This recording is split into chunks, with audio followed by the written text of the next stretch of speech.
Good morning बच्चों। आपने जो कॉपियाँ जिन बच्चों ने कॉपियाँ सबमिट की थी मैंने चेक किए हैं, आपने काफ़ी अच्छे से काम किया है। लेकिन बच्चों आपको एक चीज़ का ध्यान रखना चाहिए था। अब तो जो बन गए वो बन ही गई है, लेकिन मोस्टली आपको क्या करना था, जो आपकी गद्य और पद्य एक कॉपी में करना था और ग्रामर और कृतिका एक कॉपी में करना था। ठीक है, बहुत सारी कॉपी बनाने की आप लोगों को जरूरत नहीं थी। 2 कॉपी आपने बनाई होती, गद्य और पद्य एक में, बीच में से जैसे ये किताब है इसको बीच में से हम हाफ कर लें, एक साइड हम इधर की साइड पद्य कर लेंगे, इधर साइड गद्य कर लेंगे, ऐसे भी रहेगा। या आप लाइन से भी करते जाएंगे तो मुझे कोई प्रॉब्लम नहीं है, मैं चेक कर लूँगी। ठीक है, लेकिन एक में आपको गद्य और पद्य करना था और एक में आपको कृतिका और ग्रामर करनी थी। तो कृतिका और ग्रामर वाले आप लोग पार्टीशन कर सकते थे कि आधे में आप ग्रामर करें, आधे में कृतिका।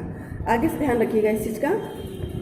लेकिन अब कॉपी बदलिएगा, मैं जो बना ली है वो ठीक है, लेकिन अलग अलग कॉपी बनाने की नहीं जरूरत है कि ग्रामर की अलग बनाएंगे कृत्य, क्योंकि वैसे ही कोर्स ऑलरेडी बहुत कम हो चुका है, तो आपका एक कॉपी में आराम से हो जाएगा। तो दूसरी बात मुझे आपको ये समझानी है कि जैसे एग्ज़ाम आने वाले इसी महीने में है, तो एग्ज़ाम हो सकता है ऑनलाइन होंगे तो ऑब्जेक्टिव टाइप के होंगे। ऑब्जेक्टिव में आप जानते हैं ग्रामर से क्वेश्चन ज़्यादा बनते हैं, चैप्टर आपके हैं कम, तो आप ग्रामर जितनी अच्छी तरह से पढ़ेंगे, जो भी मैं एक्सरसाइज आपको करने के लिए भेज रही हूँ उन्हें आप ध्यान से करिए, क्योंकि प्रश्न मैं उन्हीं में से पूछूंगी ना। आप करके भेजें, मुझे भी भेजें, या आप कहीं से और से, मतलब जहाँ से भी आप पढ़ रहे हो, लेकिन करके आप काम जरूर भेजें, इसकी प्रैक्टिस करें। क्योंकि हिंदी आसान है तो इसमें 100 में से 100 लाओ ना। समझ रहे हो ना बात को, कि हिंदी आपको आसान लग रही है तो इसमें 100 में से 100 आपकी परसेंटेज इंक्रीज होगी, अच्छा लगेगा आपको। ठीक है, तो आज फिर हमसे समास रिवाइज करते हैं। जो आपके पास किताब है आपको पता ही है समास के कितने भेद होते हैं। 2 पदों के मेल को समास कहते हैं, ये भी आपको पता है। समास के भेद भी आपको पता है, अव्ययी भाव, तत्पुरुष, द्वंद्व और बहुव्रीहि। और तत्पुरुष समास में ही कर्मधारय और द्विगु भी आ जाता है, क्योंकि तत्पुरुष की भी वही विशेषता है, जिस पद में पूर्व पद यानी पहला पद गौण और उत्तर पद यानी दूसरा पद प्रधान होता है, तो वो तत्पुरुष समास होता है। इसी के ही भेद में कर्मधारय और द्विगु भी आते हैं। ठीक है,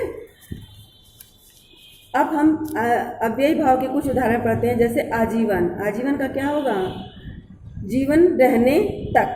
ठीक है, आजन्म, जन्म से लेकर अमरण, मरने तक। एक बात मैं आपको और बता दूं, जैसे कि आप लोग संधि करते थे तो संधि में आप प्लस लगाते हैं। बहुत बच्चे समास का विग्रह करने में भी इसी तरह प्लस का चिन्ह लगा के कर देते हैं, लेकिन वो गलत हो जाएगा। आपको समास का विग्रह जैसे किताब में दिया है, पूरा वाक्य करके करना है, उसमें प्लस लगा के नहीं करना है।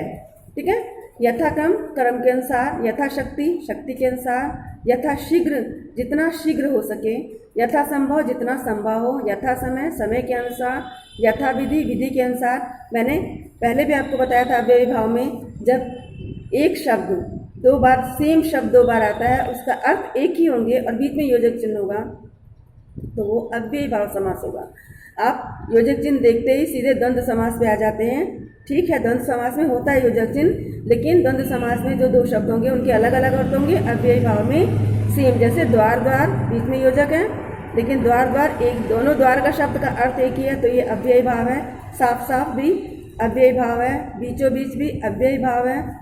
ज़्यादातर देखिए यथा, प्रति, प्रतिवर्ष, अनुरूप, प्रत्येक, प्रत्यक्ष। ठीक है, प्रत्यक्ष आंखों के सामने। प्रत्येक का क्या हुआ, हर एक, हर घड़ी का मतलब प्रत्येक घड़ी। बेट खटके मतलब बिना किसी खटके अर्थात आशंका के। बेकाम बिना काम के, भरपूर भरा हुआ। तो ये सभी अव्ययी भाव के उदाहरण हैं।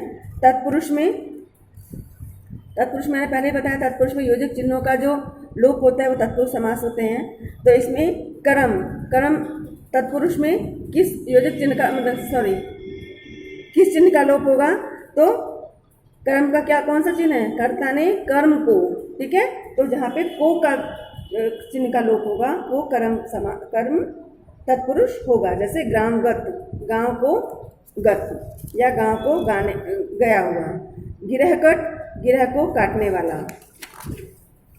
जलद, जल को देने वाला। यश प्राप्त, यश को प्राप्त। शरणागत, शरण को आया हुआ। मर्मज्ञ, मर्म को जानने वाला। मरणासन, मरण को आसन, या मतलब इसका अर्थ तो ये होगा मरण को पहुंचा हुआ। जेब कतरा, जेब को कतरने वाला, तो को चिन्ह का लोप हुआ है यहाँ पे कारक चिन्ह का, इसलिए ये कर्म तत्पुरुष हो गया। करण तत्पुरुष में करण का चिन्ह क्या है? से। ठीक है, तो यहाँ पे मदांध, मद से अंधा, नख भिन्न, नख से भिन्न, कष्ट साध्य, कष्ट से साध्य, स्वरचित, स्वयं द्वारा रचित। से और द्वारा दोनों चिन्ह होते हैं ना करण के। अगला है अभाव ग्रस्त, अभाव से ग्रस्त, शोकातुर, शोक से आतुर, रोग पीड़ित, रोग से पीड़ित, तो यहाँ पे से का लोप हुआ है। संप्रदान, संप्रदान के का चिन्ह क्या है? के लिए। ठीक है, तो पद लोभ, पद के लिए लोभ, मार्ग व्यय, मार्ग के लिए व्यय, पाठशाला, पाठ के लिए शाला, युद्ध भूमि, युद्ध के लिए भूमि, जहाँ के लिए कारक चिन्ह का लोप होगा वहाँ संप्रदान तत्पुरुष होगा। उसके बाद अपादान, अपादान क्या था? दो चीज़ें एक से अलग, मैंने आपको कारक चिन्ह में बताया था, दो चीज़ें एक दूसरे से अलग हो रही हों या दो चीज़ों में तुलना की जा रही हो, जैसे मोहन रमेश से बेहतर है या मोहन रमेश से लंबा है, तुलना होगी तो अपादान होगा, दो चीज़ें अलग होंगी तो अपादान होगा। ठीक है, जैसे पेड़ से पत्ता गिरा, दो चीज़ें अलग होने का भाव होगा तो वहाँ अपादान होगा। जैसे पदच्युत, पद से च्युत, भयभीत, भय से भीत, बुद्धिहीन, बुद्धि से हीन, मतलब बुद्धि से दूर होगा तभी तो बुद्धिहीन है। पदभ्रष्ट, पद से भ्रष्ट मतलब रास्ते से हटा हुआ है। शक्तिहीन, शक्ति से हीन मतलब शक्ति से दूर हो रहा है वो। शोक मुक्त, शोक से मुक्त हो रहा है मतलब शोक से दूर हो रहा है वो। देश निर्वासित, देश से निर्वासित मतलब देश से दूर हो रहा है।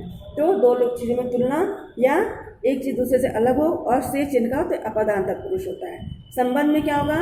राजदूत, राजा का दूत, यहाँ का के की होता है ना कारक चिन्ह, राजा का दूत। गंगा तट, गंगा का तट, देव मूर्ति, देवता की मूर्ति, घुड़दौड़, घोड़ों की दौड़, पुत्र लाभ, पुत्र का लाभ। काके की चिन्हों को लोप होगा तो वो संबंध तत्पुरुष होंगे। फिर से अधिकरण, अधिकरण का कारक चिन्ह क्या है? में, पे, पर, में, पे और पर अलग अलग है ये। तो वनवास, वन में मास, सिर दर्द, सिर में दर्द, आत्मनियंत्रण, आत्म पर नियंत्रण, नगरवास, नगर में वास, तो जिन में, पे और पर ये तीन चिन्हों का जब लोप होगा तो वो अधिकरण होगा। ठीक है, इसके बाद तत्पुरुष के इन्होंने दो भेद और बताए हैं। कर्मधार है, कर्मधार में भी जिस समास से विशेषण विशेष्य या उपमा और उपमान, तो आपने अलंकार पढ़े होंगे, शिक्षा में जरूर कहीं ना कहीं अलंकार पढ़े होंगे। आप जानते हैं कि रूपक अलंकार उपमा अलंकार में उपमेय और उपमान का संबंध होता है। तो रूपक अलंकार और उपमा अलंकार के ज़्यादातर उदाहरण जो है वो कर्मधारय होते हैं। जैसे नीलकंठ, नीला है जो कंठ, पीताम्बर, पीत है जो अंबर, ये मैंने पहले ही बताया था कि पीताम्बर का विग्रह के अनुसार समास निर्धारित होता है। अगर पीला है जो अंबर है तो ये कर्मधारय होगा, और पीले हैं जिसका अंबर तो वो विष्णु होगा। अगर विष्णु हम ऐसे विग्रह करेंगे तो बहुब्रीहि होगा। फिर से मैं बता रही हूँ। ठीक है, मुख्यमंत्री, मुख्य है जो मंत्री, काली मिर्च, काली है जो मिर्च, तो जहाँ विशेषण विशिष्ट होगा वो कर्मधारय होगा या उपमेय उपमान होगा। घनश्याम, घन के समान श्याम, तो यहाँ देखो घनश्याम जो है मैंने पहले ही बताया था, ये कर्मधारय में भी आएगा, बहुब्रीहि में भी आएगा। घनश्याम अगर कृष्ण की तरफ इशारा होगा तो वो अगर विग्रह उसके हिसाब से होगा तो बहुब्रीहि में आएगा। आपके विग्रह के ऊपर टीचर बोर्ड में भी नंबर देता है। ठीक है, तो इस चीज़ का ध्यान रखिएगा।